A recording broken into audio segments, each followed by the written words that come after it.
Bonjour tout le monde! Bonjour et bienvenue à ce nouveau live de Jésus Révolution. Donc, mon nom est Lydia et je suis la bergère de cette compagnie qui est une agence marketing et aussi un e-commerce chrétien. Donc, comment est-ce que vous allez? Écrivez-moi là dans le chat. J'aimerais vraiment savoir, je suis vraiment contente d'être ici aujourd'hui. Fait que moi, je fais le live de la Suède. En Suède, en ce moment, il fait vraiment beau, vraiment chaud. On est dans les 2 mois d'été de la Suède. Fait que dites-moi, c'est quoi votre température? Vous êtes où? Vous êtes comment? Aujourd'hui, on a une invitée vraiment incroyable. Elle a impacté, elle a vraiment impacté quand j'ai appris son histoire pour moi, mais laissez-moi un peu vous dire un peu les règles avant de l'inviter. Donc, première, les règles, même pas ça, hein. Première règle, on a une équipe qui est en arrière de son ministère et de notre ministère qui va répondre à vos questions. Fait que écrivez dans le chat, mettez vos questions, interagissez, mettez avec vous si vous voulez, si vous êtes bouleversé, vous voulez mettre un Amen, mettez-nous un Amen, on veut être avec vous aujourd'hui. Fait que sans plus attendre, laissez-moi vous présenter notre invitée aujourd'hui. Donc, l'invitée, elle s'appelle Jeannette Kristen. Pour moi, j'ai entendu parler par mon pasteur qui a mis sa vidéo sur sa page Facebook et j'ai fait wow, je veux entendre plus de son témoignage. Et c'est à partir de ce moment-là que j'ai acheté son livre, j'ai lu et j'en dis pas plus parce que je veux que vous entendiez. Faut pas que je dévoile trop. Fait que je l'invite sans plus attendre. Donc, salut Yannick! Hello Lydia, bonjour à tous. Donc, comment ça va pour toi aujourd'hui? Ça va très bien, merci. Toi aussi? Oui, oui, ça va bien, c'est ça, je disais qu'il faisait soleil. Il fait très chaud quand t'es au soleil, très frais quand t'es à l'ombre. Waouh, vive la Suède. Oui, c'est ça, on est à côté d'un lac. Fait que le vent est très, très frais en bon québécois, très froid Ok. en français pour les Français ou Belges, Suisses et autres qui ont peut-être de la difficulté. Fait que si vous ne comprenez pas nos expressions, écrivez-le, on va essayer de faire une définition très facile. Pour les gens qui ne comprennent pas le québécois, j'ai étudié en France. Et des fois, ils me disaient, quand ils écoutent les films québécois, les Français, ils mettent les sous-titres. Donc, je pense que Facebook peut mettre des sous-titres automatiques. Fait que vous pouvez regarder. Bon, je blague. Yannick, je suis vraiment contente que tu sois ici avec nous autres. Aujourd'hui, c'est vraiment un privilège pour moi et je suis vraiment contente que, justement, que tu puisses parler, justement, impacter, comme j'ai dit pour moi, en 3 jours, chaud de larmes, j'ai lu ton livre. Fait que Waouh, vraiment, vraiment contente que tu sois waouh, là. waouh. Ouais. Merci Lydia, merci beaucoup pour cette invitation. C'est vraiment un honneur et un privilège d'être ici, de pouvoir partager ce que Dieu a fait dans ma vie. Merci beaucoup. Ouais, de rien. Donc, j'explique juste en 3 parties pour les nouveaux, pour les gens. Donc, toujours, l'invité explique qui elle est. Après ça, on va un peu plus sur le mystère et après, on va à une explication d'un produit. Donc, ça va être un peu le time frame, le schedule, l'horaire de ce live. Jannick va m'aider pour les traductions françaises aujourd'hui. Donc, Jannick, sans plus tarder, est-ce que tu pourrais nous expliquer un peu plus sur ton histoire? Ouais, avec plaisir, vraiment. Donc c'est ça, je prie que ce témoignage puisse vraiment vous encourager. Et ben moi, je suis né dans le corps d'une petite fille. Donc, c'est-à-dire que même vraiment médicalement, mes chromosomes étaient bien XX. Il n'y avait aucune ambiguïté là-dessus. Sauf que dès mon plus jeune âge, peut-être à 4 ou 5 ans, j'avais la conviction d'être un garçon. Et c'était vraiment très troublant, en fait, parce que plus je grandissais, et plus, évidemment, les interactions que j'avais avec les gens, ou même l'appréciation que je voyais dans mon corps, me démontraient que j'étais une femme. J'étais une femme, mais fondamentalement, au fond de mon cœur, dans mes pensées, dans la perception que j'avais de moi-même, je me voyais comme un garçon. Donc, j'ai grandi au sein d'une famille chrétienne. Mes parents connaissaient Dieu, aimaient Dieu. Après, ben, c'était une famille aussi où on vivait quand même des choses pas toutes simples parce que mes parents avaient eux-mêmes beaucoup souffert et c'était une époque où on proposait pas de l'aide en fait aux gens qui avaient souffert comme eux. Où c'était très rare en fait. C'était peut-être même voire mal vu. Donc eux essayaient d'être des parents tant bien que mal avec leurs lacunes, leurs manquements et leurs propres souffrances. Et si bien que finalement, ben, ça a été vraiment pour moi, je sais que j'ai grandi au sein d'une famille dysfonctionnelle avec l'expression de souffrance qui était là, qui était très lourde et qui a amené des désordres en moi et l'incapacité déjà de m'identifier à ma maman, au fait d'être une femme. Et en plus, ben, mon père était présent physiquement, mais peu dans cet appui en fait que le père peut apporter. Et je n'arrivais pas à trouver mon identité, mon équilibre aussi à travers ses yeux. Donc tout ça fait que je me sentais très seul, rejeté bien sûr. Pourquoi? Parce que j'étais pas un garçon, mais je me voyais comme tel. Donc moi j'allais jouer avec eux pour ben, avec leurs mêmes attitudes, leur même langage, et bah, du coup ils étaient un peu décontenancés. Et puis de l'autre côté, les filles, ben, je leur faisais peur parce que j'étais très braque, très, parfois même violente, du coup, c'est ça. Mais dans ma tête, c'était comme, ben voilà, j'étais un petit garçon, un bougillon, certains diraient un popcorn. Donc, c'était un petit peu ça.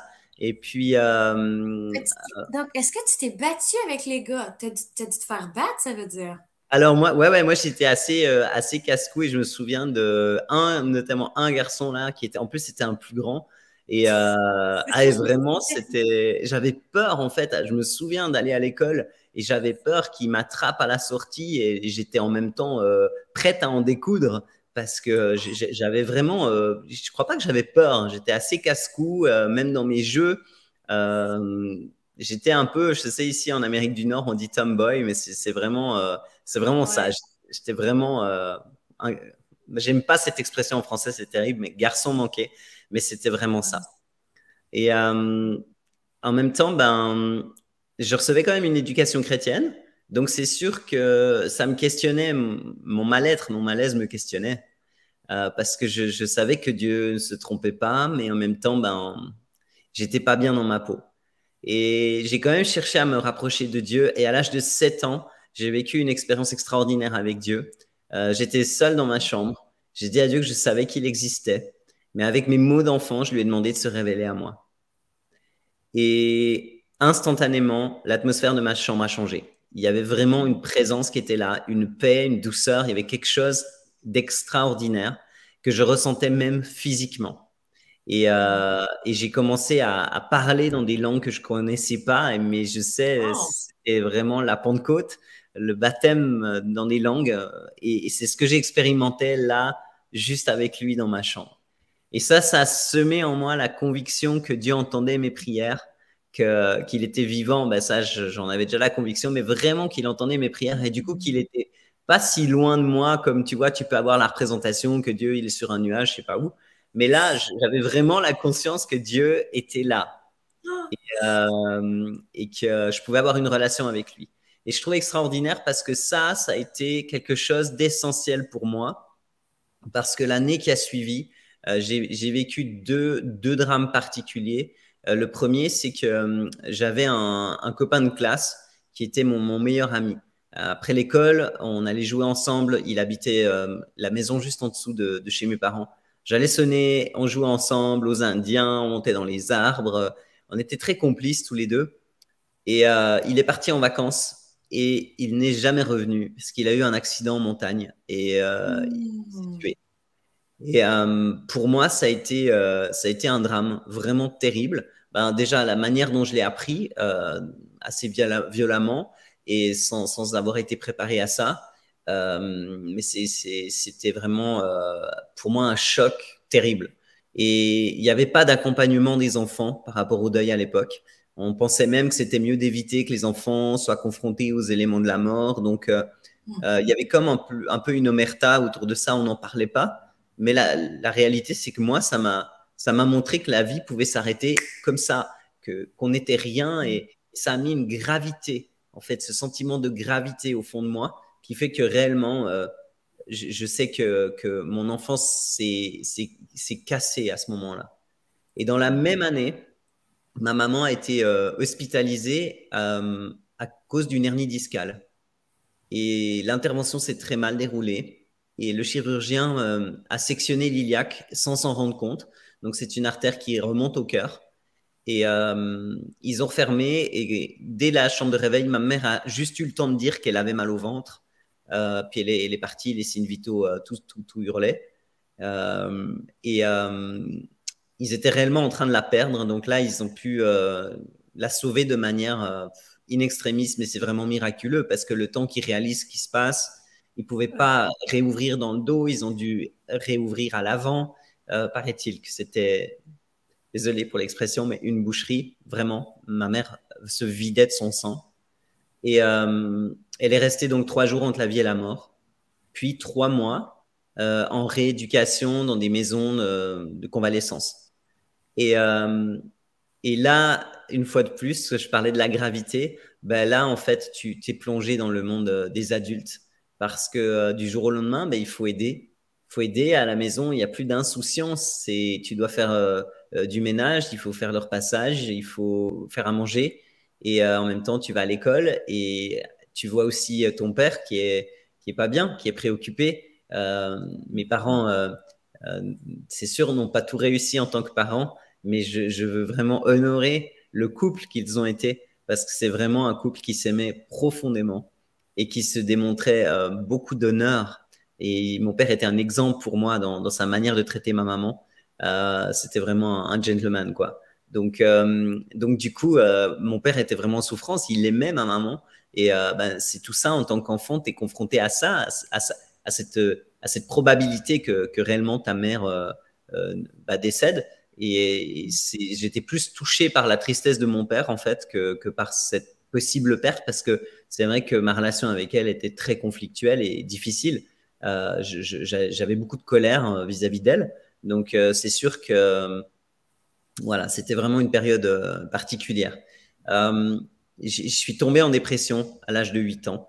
J'avais plus envie de vivre. Je pense aussi que cette expérience avec Dieu que j'avais vécue m'a tellement donné l'envie d'être plus proche de Dieu. C'était vraiment difficile pour moi d'être en vie à cet âge-là. Je me souviens qu'à l'âge de 7 ans, j'avais reçu une Bible de mes parents et je soulignais tous les passages qui me parlaient et puis je mettais des dates à côté.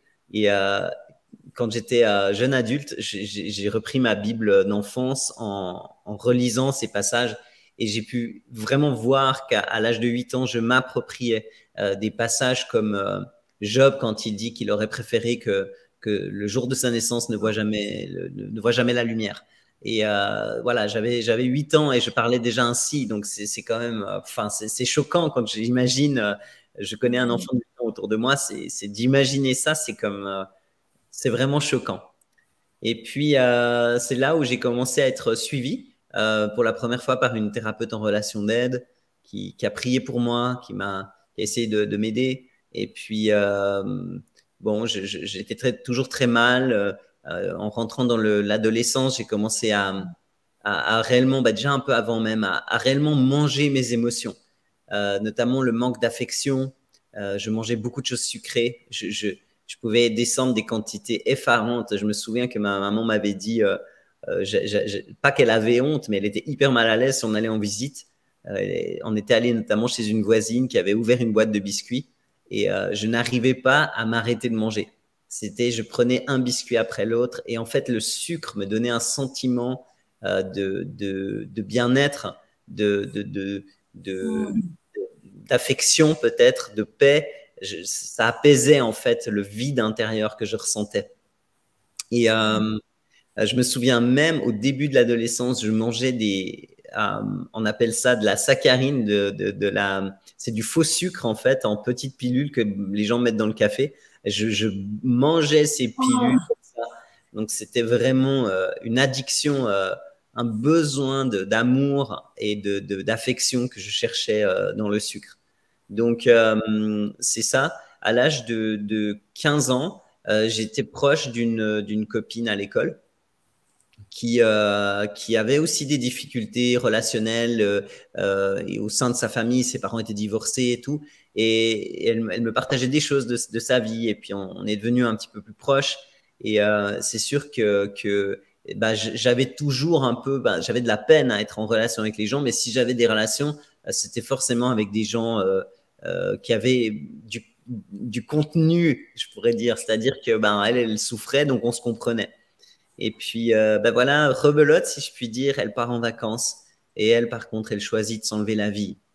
Et là encore, un drame de plus. Et dans le village où je vivais, les enfants, beaucoup d'enfants mouraient. C'était de la folie. Des enfants attrapaient des cancers. Il y avait des accidents, vraiment des choses qui chaque fois amenaient la rupture, la cassure, le brisement. Donc, Le village, il y avait combien de gens dans le village, juste pour donner une certaine idée? le nombre d'habitants, Ouais, je pense on était à peu près 800 habitants. Donc, c'était vraiment un ok. petit village. Donc, tu connais tout. Ouais, les gens, en gros, les grandes familles se connaissaient. Et puis, c'est sûr que du coup, ben, à l'école, tout le monde prenait le même bus pour y aller. Donc, les enfants causent entre eux. Et puis Ouais. voilà, c'est vrai que c'était un petit village. Il y avait, je me souviens même, on disait à l'époque qu'il y avait plus de vaches que d'habitants. C'était vraiment un village où il y avait beaucoup de paysans, de champs, de fermes. Et c'est sûr, une époque, on disait qu'il y avait plus de vaches que d'habitants. Ce qui a certainement été le cas d'ailleurs. Donc, donc voilà.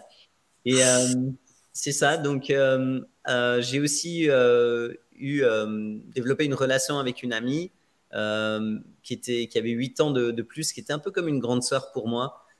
Mais de par mes difficultés d'attachement, je ne savais pas aimer de la bonne manière.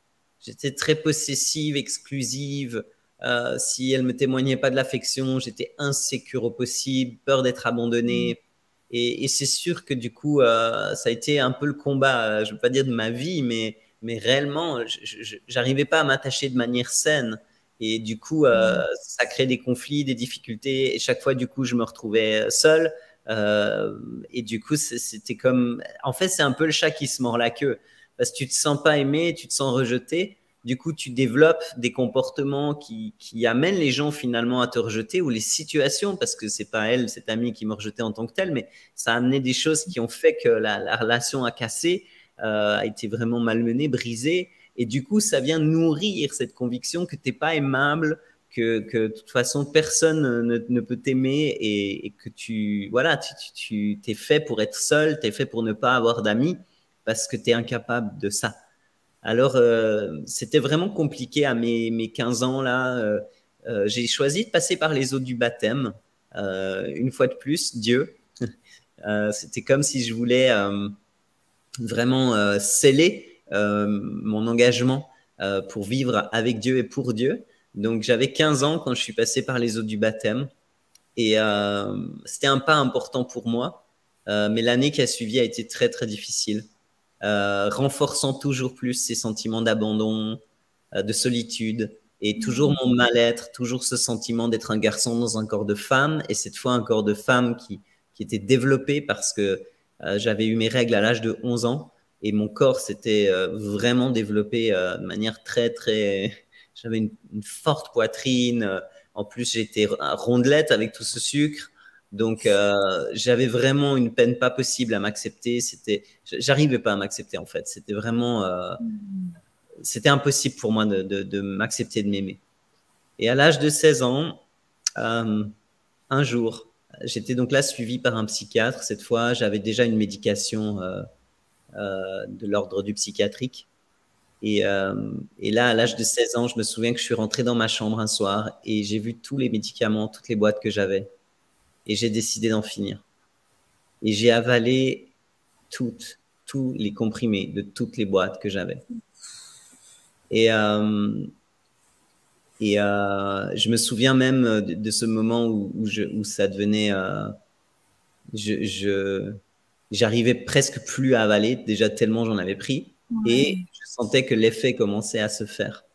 Donc, j'ai dû aller m'allonger et je suis tombé dans le coma, en fait. Et c'était un jour où il n'y avait pas l'école le lendemain. Donc, du coup, personne s'est inquiété que, euh, que je me réveille pas, en fait. C'est juste qu'à midi, il fallait dîner. Et là, ma mère a demandé à mon frère de venir me chercher. Et c'est lui qui m'a trouvé. Et je pense que pour lui, ça a été un choc terrible. Ma Mhm. mère a été très choquée. Elle ne savait pas quoi faire. Donc, ils ont attendu que mon père arrive de la maison. C'est mon père, je crois, qui a fait l'appel à l'ambulance, etc. Et là, sérieusement, mon pronostic vital était engagé parce que la consommation avait été excessive et que voilà, j'étais dans le coma là. Et vraiment, si je suis vivante aujourd'hui, c'est réellement un miracle parce que c'était Mhm. pas juste un appel à l'aide. J'avais pris, si mon souvenir est bon, à peu près 140 comprimés. Donc, c'était pas juste bien, regardez-moi, écoutez-moi. C'était je veux en terminer, je veux en finir.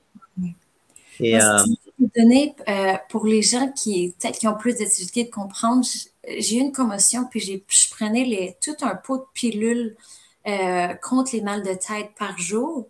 Puis je suis devenue addictive à ces pots de pilules et ils me donnaient une de ces pilules antidépression par jour qui équivalait à pour tout un pot. Fait qu'essayez d'imaginer le nombre de pots de pilules qu'on peut avoir aujourd'hui.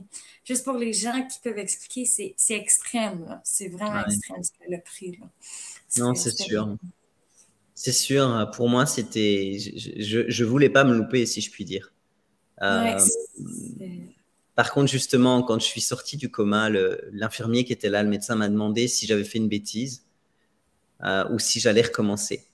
Et je lui ai dit, la bêtise que j'ai fait, c'est de m'être loupé. La prochaine fois, je me louperai pas. Et ça a mis, bah là, ils m'ont pris vraiment au sérieux. Ils ont compris que je voulais mourir, en fait, réellement. Mes parents ne souhaitaient plus que je revienne chez eux, aussi par peur que je recommence, en fait, ce que j'aurais fait certainement. Et moi, je me voyais pas retourner chez eux parce que, sérieusement, la colère que j'avais vis-à-vis de ma maman était tellement forte, j'en étais rendu à la haïr, en fait. Et je crois que ça aurait été extrêmement délétère qu'on revive sous le même toit. Toujours est-il que la solution qui a été trouvée pour moi a été de me placer en hôpital psychiatrique. Et, ouais, là, ça a été quelque chose parce que la psychiatrie était très expérimentale à l'époque. Et je continuais à être shooté, évidemment, ben, c'était un peu le deal, hein. On nous shootait parce que les gens avaient peur que les jeunes mettent fin à leur vie. Donc, je me retrouve du jour au lendemain là, dans un hôpital avec des barreaux aux fenêtres. Tout est fermé, verrouillé. Les fenêtres, les portes sont verrouillées. Les barreaux sont aux fenêtres. Et tu es avec une dizaine de jeunes, quinzaine de jeunes qui sont tous plus paumés les uns que les autres, avec des psychopathologies, euh, voilà, des diagnostics qui ont été posés de schizophrénie, de bipolarité, de troubles borderline et de personnes qui ont des troubles alimentaires. Du coup, tu te retrouves toi-même à avoir ces troubles alimentaires parce que voilà, on est des éponges et on se partage nos vécus respectifs. Et là, je tombe vraiment de haut. En étant mal plus, je commence à m'automutiler parce qu'en fait, me faire mal physiquement dans ma chair est moins pénible et douloureux que d'avoir mal finalement dans mon âme. Le fait de me faire mal dans ma chair calme les douleurs de mon âme. Mais en étant dans cet hôpital, en fait, je me sens soulagé de ne plus être chez mes parents, puis en même temps, je vis et ressens du rejet. Donc, c'est vraiment compliqué. Et je passe 3 mois dans cet hôpital. Euh, Alors que c'est un long séjour et c'était quelques semaines. Mais là, moi, je suis 3 mois là et finalement, on m'annonce que j'ai été inscrite pour des études et il faut trouver une solution de placement. Et là, les parents de l'amie dont j'ai parlé tantôt, qui était comme une sœur, se proposent pour m'accueillir chez eux. Je les connais un petit peu, donc pour moi, c'est la moins pire des solutions. J'ai même envie de dire que je me réjouis d'aller chez eux.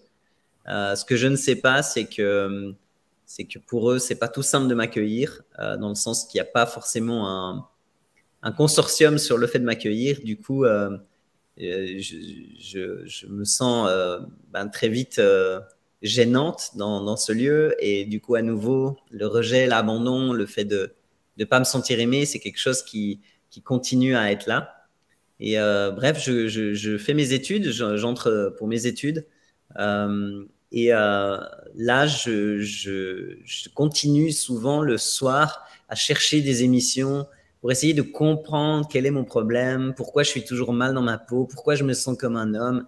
Alors, je regarde beaucoup d'émissions sur l'homosexualité, mais quand j'entends ces témoignages, ça me correspond pas parce que ces hommes ou ces femmes n'expriment pas ce mal-être dans leur corps, dans leur enveloppe physique. Moi, je sais que c'est différent. Et un soir, je tombe sur une émission qui s'appelle 52 sur la une, et il y a le témoignage d'une femme qui veut devenir un homme. Et je l'entends, et quand je l'entends, je suis bouche bée, parce que tout ce qu'elle dit, c'est ce que je ressens. Et là, j'entends pour la première fois de ma vie, j'ai 17 ans, et j'entends pour la première fois de ma vie le mot transsexuel. À l'époque, on parle de transsexuel. Et là, pour moi, c'est une révélation. Je me dis, ah ben, c'est ça mon problème, en fait. Je suis un garçon dans un corps de femme, mais cette compréhension, elle est soulageante, elle est horrible à la fois. Soulageante parce que je me dis, ben, je sais de quoi je souffre, mais horrible parce que je me dis, ça va être un rejet de plus. Déjà qu'avec mes parents, on se parle presque pas. Y a vraiment une cassure qui se fait, d'autant plus quand je suis en famille d'accueil. Et je me dis, mais là, c'est fini pour toujours. Et j'avais enregistré cette émission sur une cassette vidéo que j'ai du coup mise dans une armoire. Et du coup, je me dis, OK, je sais ce que j'ai, mais voilà, pour l'instant, n'en parlons pas en tout cas.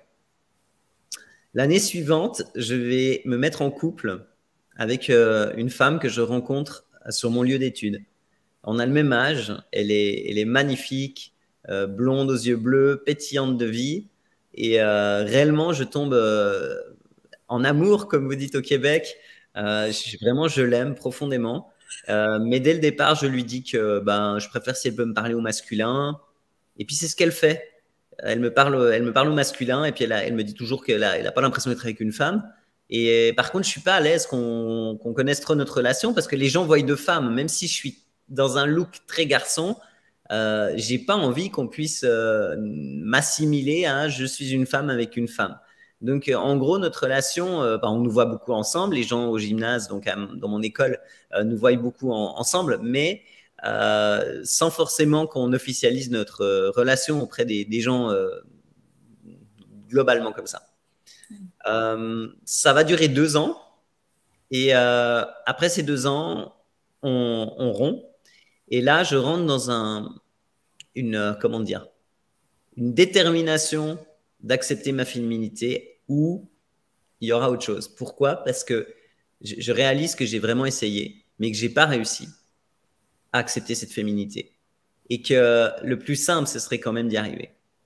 Donc, je vais consulter 2 thérapeutes en relation d'aide et vraiment, je leur dis honnêtement que je me sens comme un garçon, blabla. Et on fait tout un cheminement. Je me souviens pas combien de temps ça dure, mais réellement, j'ai l'impression, en tout cas de tout mon cœur, j'essaye d'accepter ma féminité. J'essaye même d'aller dans une relation avec un homme.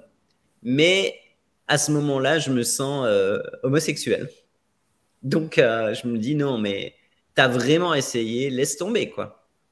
Et c'est à ce moment-là que je rencontre une femme qui a bien quelques années de plus que moi et on se met ensemble. Et le lendemain, je vais rechercher cette cassette vidéo que j'avais vue et je lui montre ce film, ce reportage. Et là, c'est elle cette fois qui a la bouche bée et qui me dit mais c'est toi? Et je lui dis ben oui, je suis comme ça, je me sens comme ça, c'est ça. Et là, elle me dit mais écoute, on va y arriver, je vais t'aider, mais voilà, en gros, il faut que tu puisses être bien. Et là débute le long cheminement. C'est un parcours du combattant à cette époque pour changer de sexe. Donc j'ai droit à à de nouveaux suivis, il faut déjà trouver les bons médecins, des gens qui me prennent au sérieux. C'est toutes sortes d'analyses, d'expertises pour que finalement le diagnostic de dysphorie de genre puisse être placé. Donc, c'est vraiment ce diagnostic qui confirme que je suis bien un homme dans un corps de femme et que ma vie ne peut être envisagée que si il y a changement de sexe. Donc, ça, c'est ça. Après, psychologue, psychiatre, sexologue, les choses vont de l'avant et au bout d'environ 3 ans, je passe enfin par les étapes de chirurgie après avoir entrepris l'hormonothérapie. Donc, je deviens un homme à l'âge de 24 ans. C'est en Suisse à l'époque, donc moi je vivais en Suisse. C'est assez je vais pas dire une prouesse, mais c'est vrai que c'était pas la majorité vraiment, c'était une rareté. Je crois que j'étais autour du 12e cas opéré dans l'hôpital où j'étais. Donc c'était vraiment un énorme défi et les choses ont été très compliquées. J'ai failli rester, vraiment j'ai perdu beaucoup de sang. Ça a été vraiment compliqué. Mais enfin, me voilà un homme heureux d'être un homme. Et pour la première fois de ma vie, j'ai commencé à avoir des projets, à avoir l'envie de vivre, à avoir des perspectives, chose que je n'avais pas du tout avant. Donc pour moi, c'est comme une confirmation que j'ai fait ce qu'il fallait. Pourtant, je me souviens que la veille de mon opération, je ressentais au fond de moi par rapport à Dieu un malaise profond. Je savais au fond de mon cœur que Dieu me disait non, mais c'est comme si j'avais tout essayé pour pas passer là, mais c'était comme si je le fais pas, ben je me jette sous un train cette fois, c'est sûr. C'est ça où je m'en vais.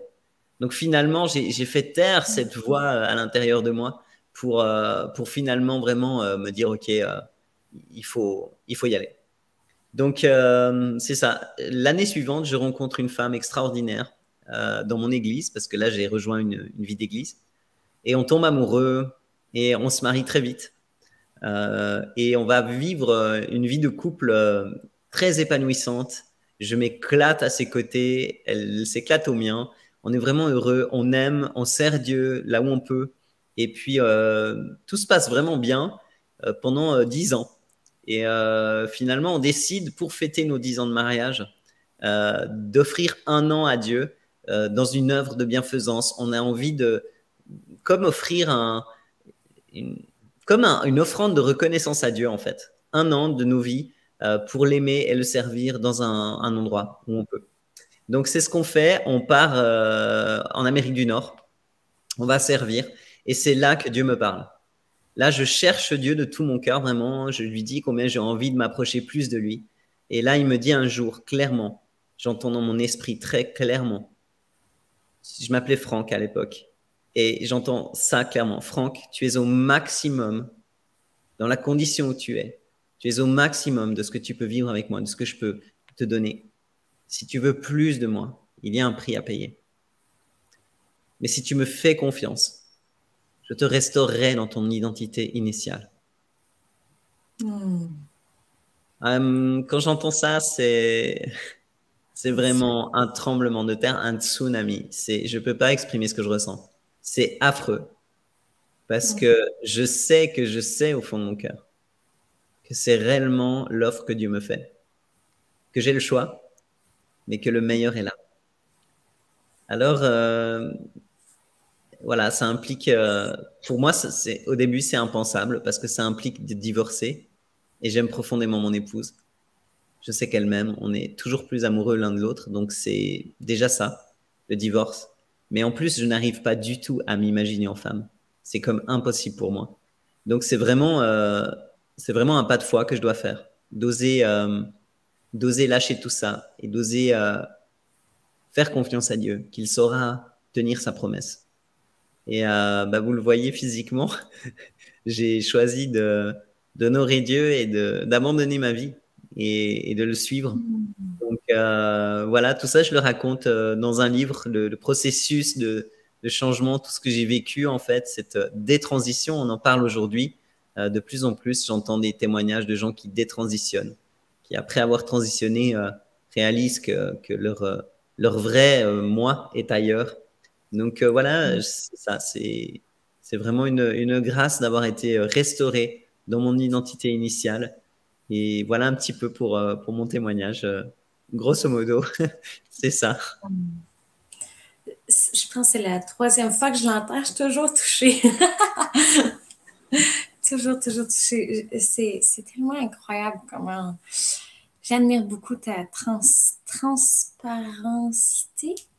La transparence, Ta transparence. authenticité. Authenticité. Tu vois, on se comprend. Oui. Mais ça, je te remercie beaucoup. Mais wow, vraiment, ça a dû vraiment être difficile. Donc, qu'est-ce qu'elle explique? Donc, c'est le livre que j'ai dit au début. Je vais juste vous le remettre, vous le mettre à l'écran. Donc, c'est ce livre-là qui s'intitule, comme vous voyez, Je crois être un homme. Donc, c'est ce livre-là que j'ai lu et qui a commencé, qui a fait que je voulais parler, juste remercier Jannick aussi sur qu'est-ce qu'elle a mis et qu'est-ce qu'elle a fait. Mon premier point, la transition, comme tu as dit, ça a été de Franck à Jannick. Ça a dû quand même être assez difficile aussi de te reconnaître pour ton nouveau nom, ou c'est juste moi? Quand je suis passé de Franck à Jannick, ce qui a été difficile, c'est que je savais que ça allait être le chemin, mais j'étais comme pas prête à y entrer.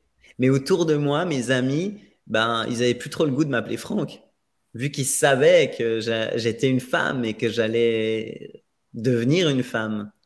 Donc, en fait, ils avaient déjà le goût de me trouver un autre nom. Et pour moi, ça a été très difficile parce que j'étais tellement brisé que j'avais peur de prendre une décision qui, en plus, peut-être allait pas être la bonne. Et là, je me disais, ah non, mais alors du coup, ce prénom, quel doit être ce prénom? Puis j'avais vraiment envie que Dieu me parle, mais genre qu'il écrive sur un mur, voilà, ton nom, ça va être. Et ça a été très dur parce que pendant des semaines, je refusais de donner un prénom aux gens autour de moi. Je voulais vraiment que Dieu me parle. Puis tout ce que Dieu finalement m'a dit dans mon cœur, ce que j'ai vraiment entendu clairement, c'est choisis et je vais bénir ton choix. Et pour moi, là, ça a été vraiment, c'était vraiment un défi quand même d'oser finalement choisir et de me dire, mais ok, je vais aimer ce prénom comme ça. Alors, il y a tout un cheminement qui s'est fait dans mon cœur. Déjà, j'aimais énormément le prénom de Franck. Je l'avais choisi parce que je l'aimais forcément. Et j'aimais ce côté, ça finissait par CK, donc c'est comme dynamique. Et c'est assez kitschy. J'aimais ça, tu vois. Alors, je me suis dit, j'aimerais bien trouver un prénom qui finisse par CK. Et je voulais un prénom qui commence par J pour honorer Jésus. Alors, Oh! j'ai cherché un petit peu sur Internet des prénoms de femmes qui commençaient par J, qui finissaient par CK. Il n'y en avait pas 36. Donc, Ouais, il y avait ça, j'aime. Jenny, c'est ça. Et puis, il y avait d'autres prénoms que j'aimais bien. J'avais noté tous ces prénoms avec Jannick. Il y en avait 5, je crois, de prénoms. J'avais bien regardé aussi l'étymologie, la signification du prénom. Et quand je suis tombé sur la signification de Jannick, pour moi, c'était une évidence que j'allais m'appeler Jannick. Parce que Jannick signifie Dieu a fait miséricorde. Et pour moi, c'était vraiment ça. J'étais dans la misère et il m'a tendu une corde, miséricorde. C'était vraiment, pour moi, c'était ça, ce que je vivais. Et du coup, j'étais là, waouh, chaque fois que les gens vont m'appeler, ils vont dire Dieu a fait miséricorde. Voilà ce que je porte dans mon prénom chaque fois qu'on m'appelle. Donc, en fait, j'ai mis tous les prénoms auxquels je pensais sur une feuille, y compris Jannick. Et je l'ai envoyé à 2 amis qui étaient mes plus proches. Et je leur ai demandé, voilà, parmi tous les prénoms, lequel vous voyez pour moi? Et les 2 m'ont répondu, Jannick. Alors, c'était pour moi une confirmation. Mais oui, ça a été quelque chose parce que, au début, j'étais contente de porter Jannick, aussi parce que c'est un prénom qui peut être porté par une femme ou par un homme. C'est un prénom mixte. Et ça m'arrangeait beaucoup parce que quand j'ai commencé à détransitionner, on voyait pas que j'étais une femme. Donc, tu vois, genre, si j'avais choisi Lydia, là, ça aurait été comme trop bizarre parce que j'avais encore de la barbe. Donc, c'était très difficile pour moi de m'afficher avec un prénom clairement féminin. Puis aujourd'hui, le fait qu'il soit mixte n'est pas un problème pour moi parce que je me perçois en femme. Donc, c'est pas un souci pour moi. Je pourrais m'appeler Pascal, Dominique. Ça ne me poserait aucun souci parce que la perception que j'ai de moi aujourd'hui, elle est différente. Wow! Wow! Ouais. Ça me fait vraiment penser, tu sais, si on revient à l'intro, les gens qui sont arrivés au début, vous voyez des parties de verre brisées. Et c'est pour ça que j'adore cette image, parce que, comme, tu sais, Janice, elle a expliqué aussi son histoire. Tu sais, on a vu beaucoup de, tu sais, des trucs, son meilleur ami, tu sais, qui a perdu sa vie en montagne, tu sais, des coups, on peut dire, dans une vitre. Et une vitre, pour les remettre ensemble, physiquement, même en cas, c'est impossible, mais avec Jésus, toutes les pièces ensemble, ça Yes, va être remodelé. Donc, c'est c'est ça. vraiment ce que ça me faisait penser.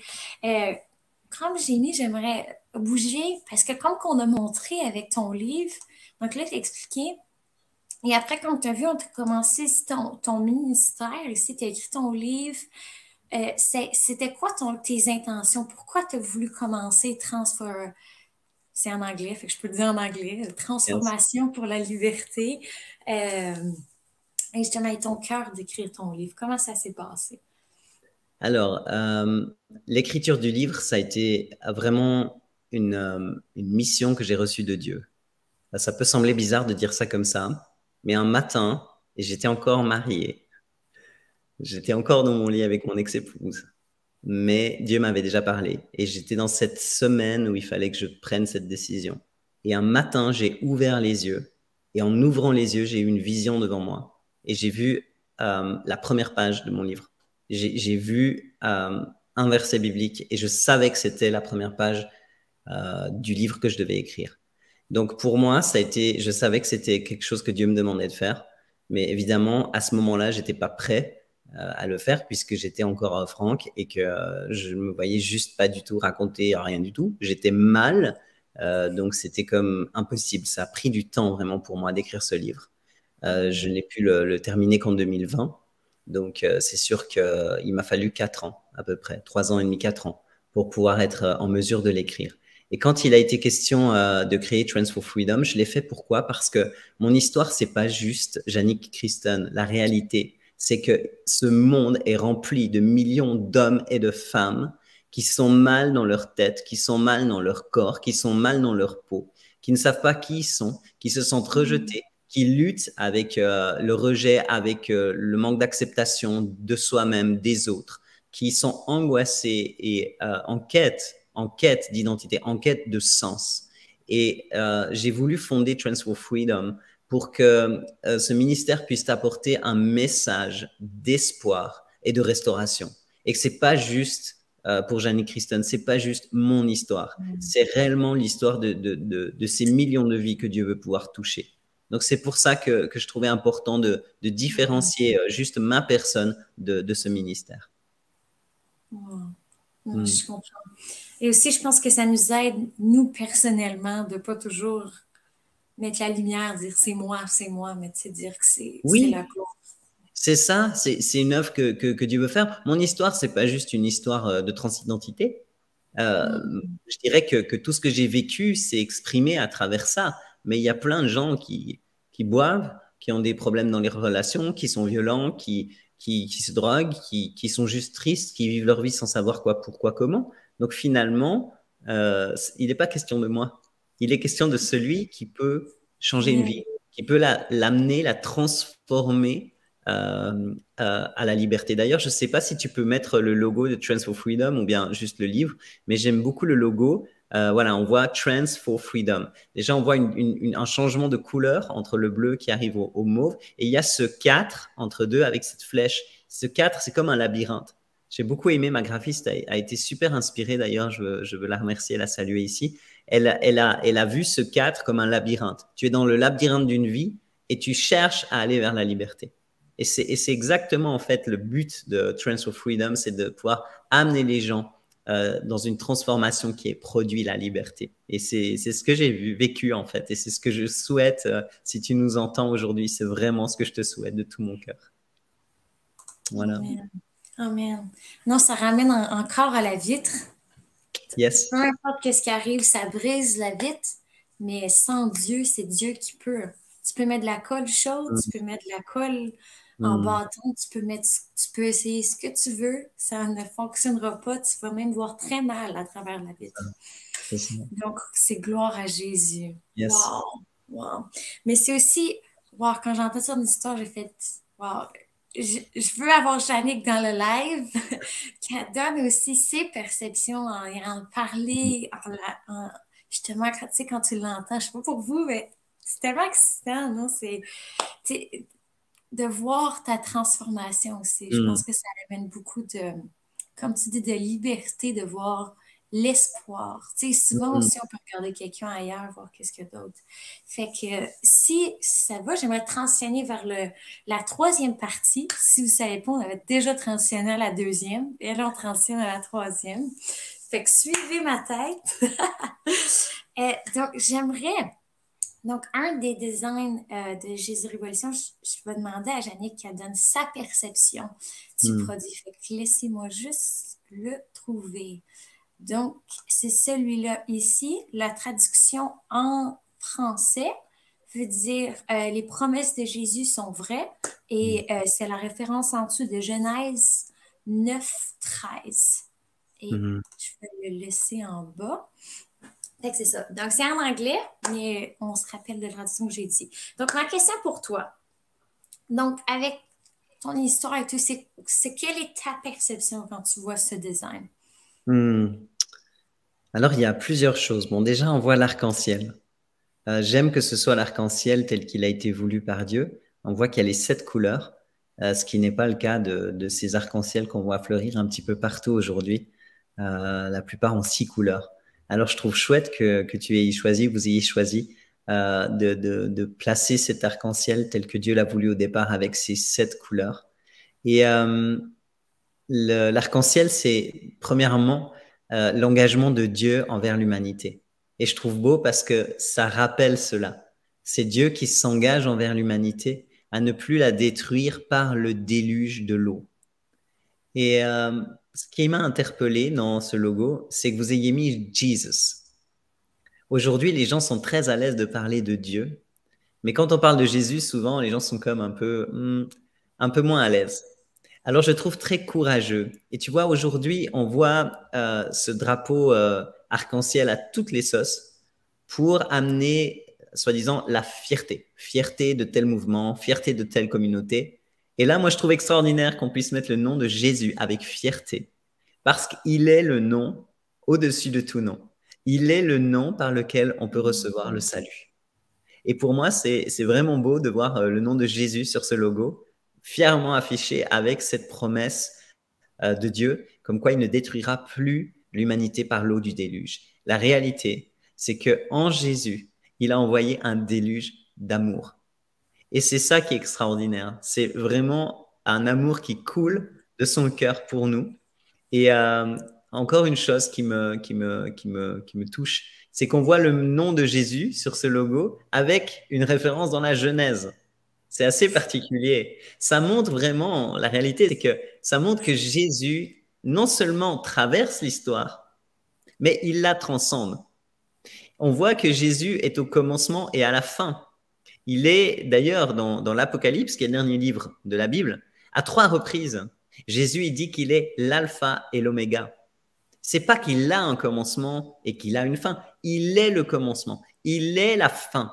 Il est au début de toute chose. Il est à la fin de toute chose. Et non seulement donc il traverse l'histoire, mais il la transcende. Nos calendriers communs, le calendrier grégorien qu'on utilise, il y a un an zéro qui n'existe pas d'ailleurs, mais qui est la naissance de Jésus-Christ. Et on va parler de 50 avant Jésus-Christ ou de 2000 après Jésus-Christ. C'est extraordinaire. Il est le centre, il transcende l'histoire. Donc voilà, je trouve que ce logo, c'est vraiment... il y a tellement de choses à en dire. En fait, il est vraiment inspiré parce qu'il place Jésus au centre et il rappelle que ses promesses sont vraies et qu'il les tient. Donc, je l'aime vraiment, bravo. C'est un beau logo. Wow. Tu sais, ce que j'adore quand on demande aux gens de faire des perceptions, c'est la même chose quand on lit la Bible. C'est parce que la Bible est vivante. Donc, tu Yes. peux lire le même verset, mais la personne va avoir une révélation qui est différente. Donc c'est super, super intéressant. Donc, j'ai une mouche qui est passée, si vous demandez ce que j'ai fait. Wow! Fait que merci pour ça. Et pour aller le point, quand tu dis que t'aimes, qu'est-ce qui est écrit, c'est juste, est-ce que tu pourrais nous donner un exemple de promesse que Jésus t'a donnée et qu'il a accompli? Hmm. Ah ben, ce qui monte tout de suite dans mon cœur, clairement, c'est quand il m'a dit, si tu me fais confiance, je te restaurerai dans ton identité initiale. Là, c'est vraiment, je peux dire, la promesse pour moi la plus grande que je peux dire, waouh, vraiment, Dieu a tenu plein de promesses à mon égard, même des choses qui peuvent sembler minimes. Mais là, il faut imaginer, premièrement, Dieu a ôté les sentiments amoureux que j'avais pour mon épouse. Les gens qui Hmm. nous ont connus en couple peuvent se représenter ce que ça veut dire. Parce que réellement, on était très amoureux. Pour beaucoup de couples, on était un exemple d'amour, d'unité, d'honneur. Donc c'est sûr que Dieu ait déjà pu ôter les sentiments amoureux que j'avais pour elle. Déjà là, c'est comme waouh. Ensuite, il a ôté les sentiments que j'avais, l'attirance que j'avais pour les femmes. Et sérieusement, c'est surnaturel. C'est petit à petit, progressivement, j'ai réellement perçu que ça changeait. Ensuite, il a enlevé ma perception, enfin, il a changé la perception que j'avais de moi-même, où il a amené que je me percevais plus comme un homme ou comme un garçon, mais comme une femme.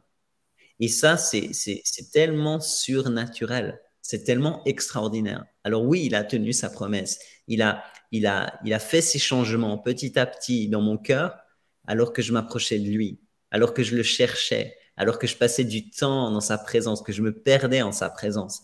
Il a amené, j'aime trop ce passage dans Romains 12, le verset 2 qui dit, soyez transformés par le renouvellement de l'intelligence. Il a Hmm. transformé, il a renouvelé mon intelligence. Et ça, Wow. c'est extraordinaire. Wow. Wow. Je regardais, j'avais la traduction en anglais, je pense que c'est Renew Your Mind, si je C'est ça, me... Ouais, donc, exactement. Mais tu peux pas le faire toi-même. Tu vois, ouais, tu peux pas. Il y a beaucoup de gens qui essayent de sortir de difficultés avec leurs efforts. ouais. Tu peux pas. Il y a un moment, faut accepter que c'est quelque chose que Dieu veut faire.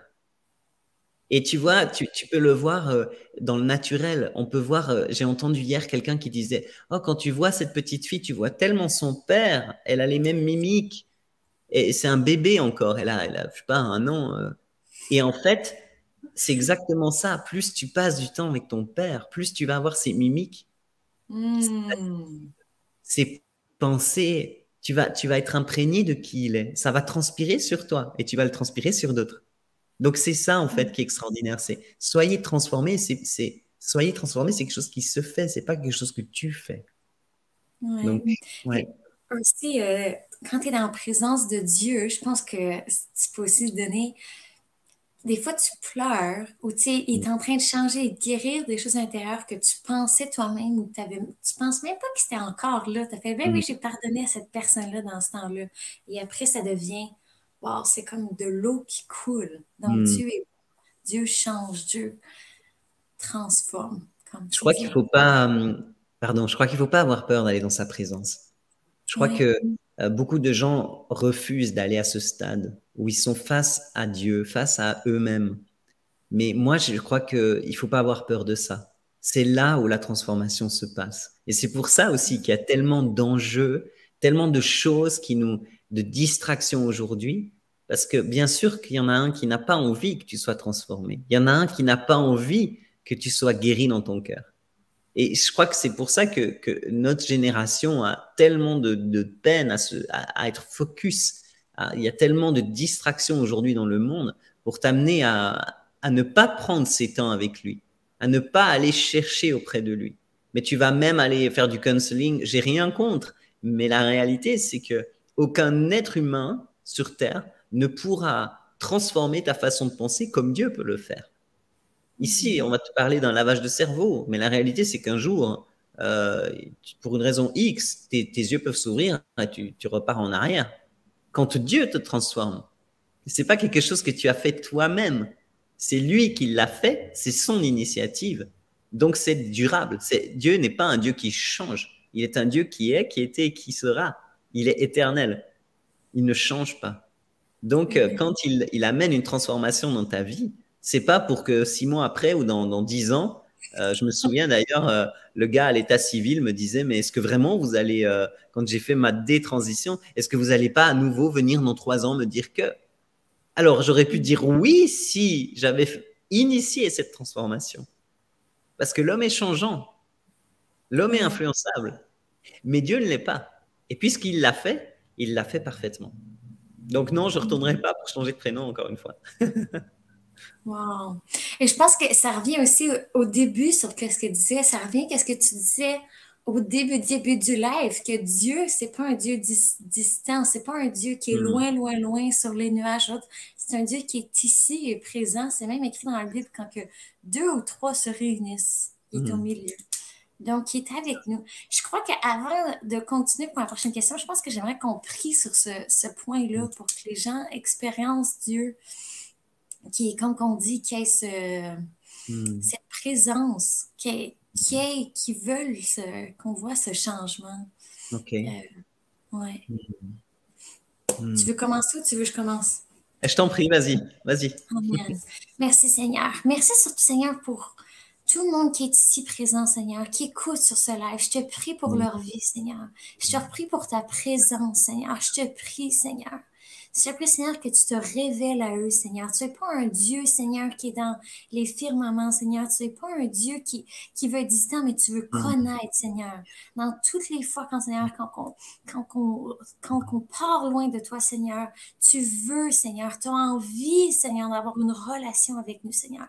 Donc, je te prie, Seigneur, pour une relation plus profonde pour chacune des personnes qui sont ici, Seigneur. Révèle-toi à eux, Seigneur, sur quelque chose de différent, Seigneur. En ton précieux nom, Jésus. Amen.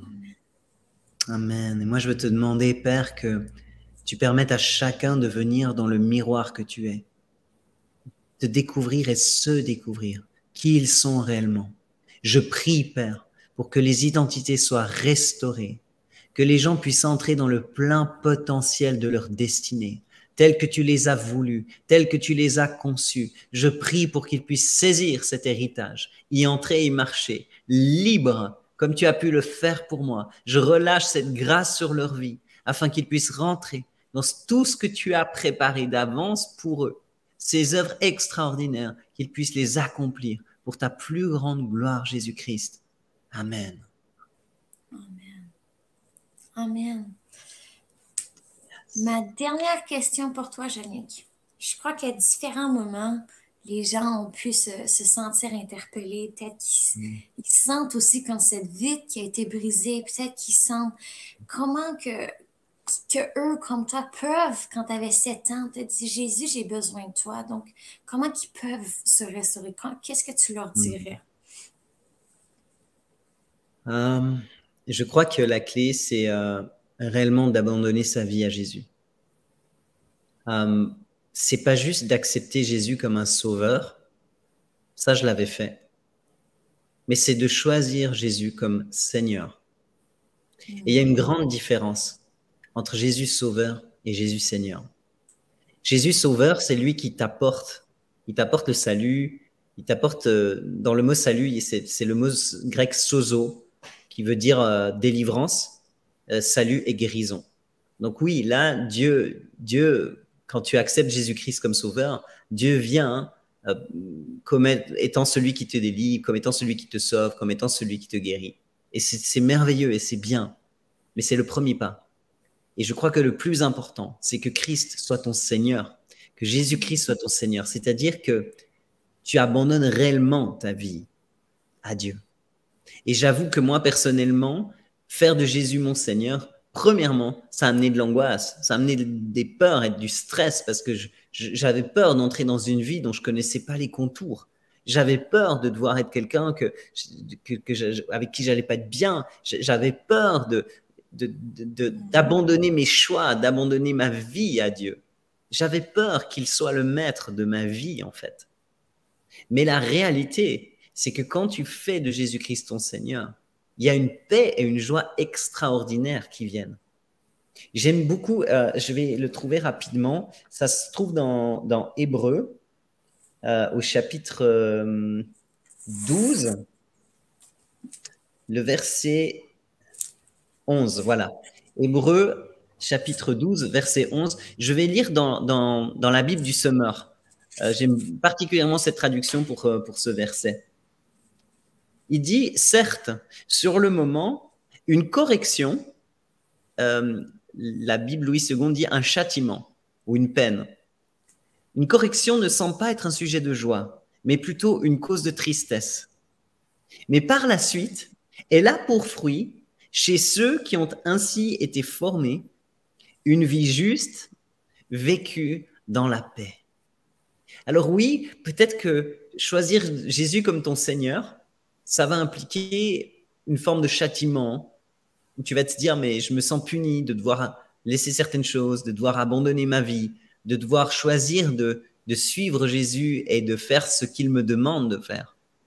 Mais ce châtiment qui apporte une forme de tristesse au départ, il va produire en toi une vie juste, vécue dans la paix. Moi, je vais te dire que aujourd'hui, j'ai une joie et une paix au fond de mon cœur que rien ni personne ne peut voler. Et cette joie et cette paix que j'ai dans mon cœur, avant, je ne l'avais pas. Je l'ai parce que j'ai choisi de soumettre ma vie à Jésus-Christ. Jésus-Christ, il est le chemin, la vérité et la vie. Tu ne peux pas être sauvé, tu ne peux pas aller auprès du Père sans passer par Jésus-Christ. Alors oui, faire de Jésus-Christ ton sauveur, et je t'y encourage, c'est reconnaître qu'il est la porte qui te permet d'aller à Dieu, mais aussi accepter de te soumettre à l'œuvre de la croix, de te soumettre à Jésus-Christ, et donc d'abandonner ta vie. Et ça, c'est quelque chose qu'on n'aime pas trop prêcher dans les églises comme ça, parce que c'est un côté moins vendeur, moins sexy, moins marketing pour toi, Lydia. Mais la réalité, c'est qu'il n'y a pas de salut si tu n'es pas soumis. Regarde Adam et Ève. Adam et Ève ont choisi d'être rebelles à Dieu. Ils ont choisi une pensée différente de celle de Dieu. Ils ont dit à Dieu, nous, on n'a pas besoin de toi, on peut être à ton niveau. Et c'est ce que j'ai fait dans mon cheminement de personne transgenre. J'ai choisi que je savais mieux que Dieu ce qui était bon pour moi. Mais quand j'ai accepté de soumettre ma vie, alors oui, il y a eu cette tristesse du départ, mais je te promets qu'elle produit la paix et la joie, conformément à sa promesse, justement. On parle des promesses, mais conformément à la promesse qui se trouve dans Hébreux, il y a une paix, une joie qui accompagne l'abandon de sa propre vie. Et je te la souhaite à toi qui, où que tu sois dans le monde, tu vois ce live, au nom de Jésus-Christ. Je prie afin que l'Esprit Saint vienne maintenant sur toi, amener cette conviction de péché, de justice et de jugement. Oui, tu as besoin de Jésus-Christ. Tu as besoin de lui donner ta vie. Parce que si tu ne le fais pas, tu vas mourir éternellement. Tu seras dans des tourments. Et Jésus est venu donner sa vie pour que tu ne sois pas dans ces tourments. Il est venu réussir sur terre ce qu'Adam et Ève avaient échoué. Il est venu ramener une relation avec le Père. Et je prie au nom de Jésus-Christ pour que tu aies cette conviction dans ton cœur et que tu puisses crier à lui en lui disant « Jésus, sauve-moi ». Mais je prie aussi pour que tu fasses ce choix. Et peut-être même toi qui es déjà chrétien, mais tu sais que tu ne vis pas en étant soumis à Jésus. Je prie au nom de Jésus-Christ afin qu'il devienne le Seigneur de ta vie et que tu sois réellement sauvé. Pas à travers le feu, pas juste de justesse, mais réellement sauvé. Je prie cela dans le nom de Jésus-Christ afin que tu puisses entrer dans les œuvres parfaites que le Père a préparées d'avance pour toi, afin que tu accomplisses ce pourquoi tu as été créé et que tu puisses entrer dans la maison du Père en venant récolter toutes les récompenses qu'il a prévues pour toi. Je prie pour cela dans le nom puissant de Jésus. Amen. Amen.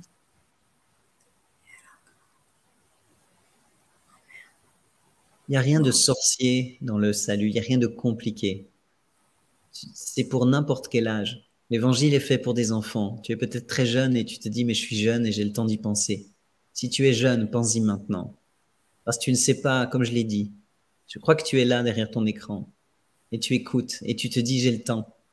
J'ai donné mon témoignage au début, j'ai perdu tellement de gens qui pensaient avoir le temps et qui ne l'ont pas eu. Si tu m'entends aujourd'hui, Dieu t'appelle. Je crois que tu as 14 ou 15 ans et tu te dis, j'ai le temps. Dieu te dit, tu n'as pas le temps. Ne crois pas que tu as le temps. Choisis-moi aujourd'hui. L'évangile, c'est fait pour toi. L'évangile, c'est simple. Il n'y a rien de compliqué à ça.